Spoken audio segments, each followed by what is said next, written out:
The news today.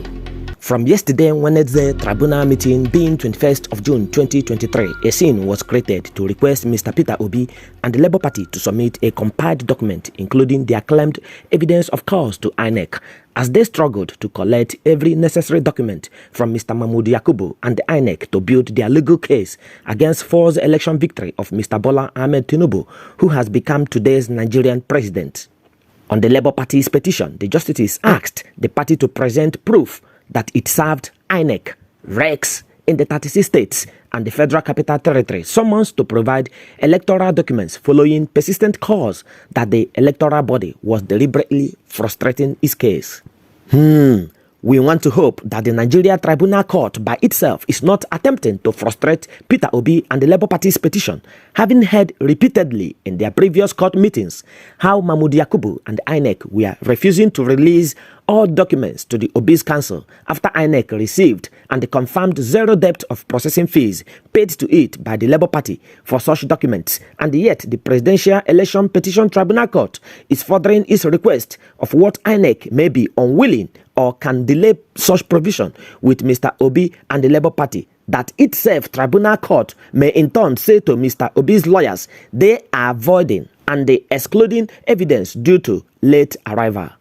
Politics, indeed, is a dirty game, particularly in Nigeria, according to the public opinions from around the world. This is the first time in the history of Nigeria politics and presidential race that almost every country of this world is watching Nigeria because of one man who has come in as a light to give light to a country that hasn't got the light for many years.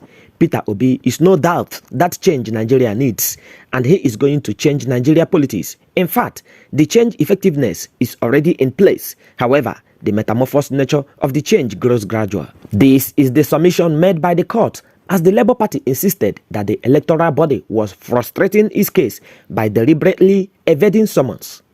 The presidential candidate of the Labour Party, Peter Obi, was present alongside some members of the party to witness the proceedings on Tuesday. The Labour Party and the People's Democratic Party challenging the victory of President Bola Tinubu of All Progressives Congress (APC) at the tribunal.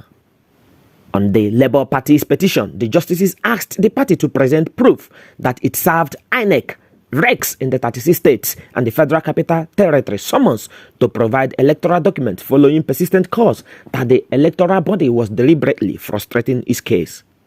The five-member panel said it was clear that the Labour Party never issued subpoenas on the resident electoral commissioners in the states where it is seeking documents.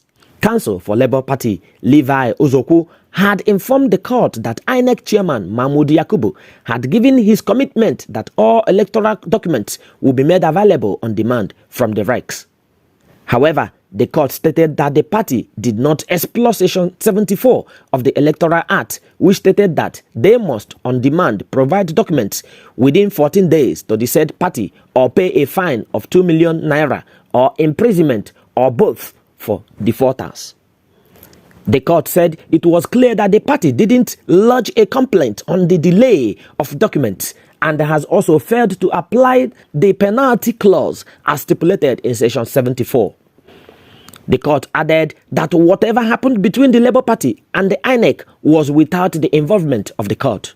Meanwhile, under cross-examination for the party, a witness, Clarissa Oga, who is a staff of the Amazon, admitted to be in court in her own capacity. She said there was no technical glitch on the INEC server during the presidential election. She, however, admitted that glitches can occur at any time while using the Amazon software and application. The court stood down its proceedings and they reconvened at 2 p.m. At the resumed hearing, the presidential candidate of the PDP, Atiku Abubakar, and his party told the court that they will close their case, challenging the declaration of Tinubu as the winner of the February 25th presidential election on Thursday. According to a pre-hearing report, the petitioners were supposed to close their case on Tuesday, but their lead counsel, Chris Uche, brought to the notice of the court that they lost 2 days out of the days allotted to them, and they asked that the days be returned to them. The petitioners have so far called 25 witnesses out of the 100 witnesses they proposed. He said they might call additional 5 witnesses to have a round figure of 30 witnesses called.